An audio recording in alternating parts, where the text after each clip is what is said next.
తండ్రి అయిన దేవుని నుండి ప్రభువైన యేసుక్రీస్తు నుండి కృపా సమాధానములు మీకు కలుగునుగాక.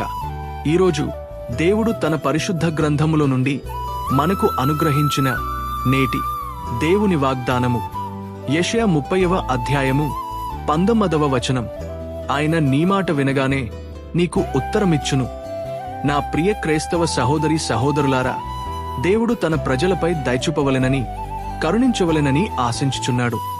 దానికి ప్రతిగా ఈ మాట పలకడం జరిగింది. దేవుడు నీకు ఉత్తరమివ్వాలంటే కొన్ని ప్రాముఖ్యమైన విషయాలు నువ్వు తెలుసుకుని ఉండాలి. అవేంటంటే, 1. నీవు దేవునితో మనస్సు విప్పి ఉన్నదున్నట్టుగా చెప్పాలి. 2. ఆయన కొరకు కనిపెట్టాలి. 3.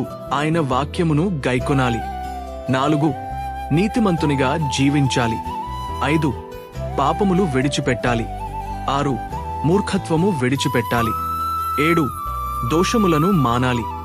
నా ప్రియ క్రైస్తవ సహోదరి సహోదరులారా, నీ మాట వినగానే దేవుడు నీకు ఉత్తరం ఇవ్వాలంటే నీ మాటలు పరిశుద్ధమైనవిగా, తప్పిపోనవిగా, సమాధానకరమైనవిగా, ప్రయోజనకరమైన మాటలుగా, విశ్వాస సహితమైన మాటలుగా ఉండవలెను. అప్పుడు తప్పక దేవుడు నీ ప్రార్థనలకు జవాబు ఇచ్చును. గనుక నేటి నుండైనా నీవు నోటి మాటల విషయంలో జాగ్రత్త వహించుము. తద్వారా నీ ప్రార్థనలకు దేవుని దగ్గర నుండి జవాబు పొందుము. ఇట్టి కొద్ది మాటలు దేవుడు దీవించునుగాక. నేడు దేవుడు మనకు అనుగ్రహించిన ఇట్టి వాగ్దానము నీ జీవితంలో నెరవేరబడునుగాక. ఆమెన్. ప్రార్థన. మహాపరిశుద్ధుడవైన మాదేవా, దయగల మా తండ్రి, నేడు మీరు మాకు అనుగ్రహించిన ఇట్టి వాగ్దానాన్ని బట్టి ముందుగా మీకు వేలాదిగా స్తోత్రములు చెల్లిస్తున్నాను. గడచిన ఉదయకాలము మొదలుకొని నేటి ఈ ఉదయకాలము వరకు నీ కృపలో మమ్మును ఇంతవరకు కాచి కాపాడినందుకే, మమ్ములను ఇంతవరకు సజీవుల లెక్కలో ఉంచినందుకే వేలాది స్తోత్రములు చెల్లిస్తున్నాను. ఈరోజు మేము చేయబోతున్న పనులన్నిటిల్లోనూ, మా రాకపోకల్లోనూ మీరు మాకు తోడుగా ఉండండి. ప్రతి విధమైన దుష్టుని బంధకాల నుండి మమ్ములను విడిపించండి.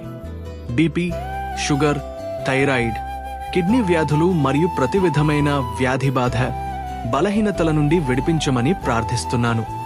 వారి వారి కుటుంబాల్లో ఆర్థిక ఇబ్బందుల నుండి లేవనెత్తి క్షేమాభివృద్ధిని దయచేయమని నజరేయుడైన యేసయ్య నామములో ప్రార్థించి వేడుకొనుచున్నాను తండ్రి.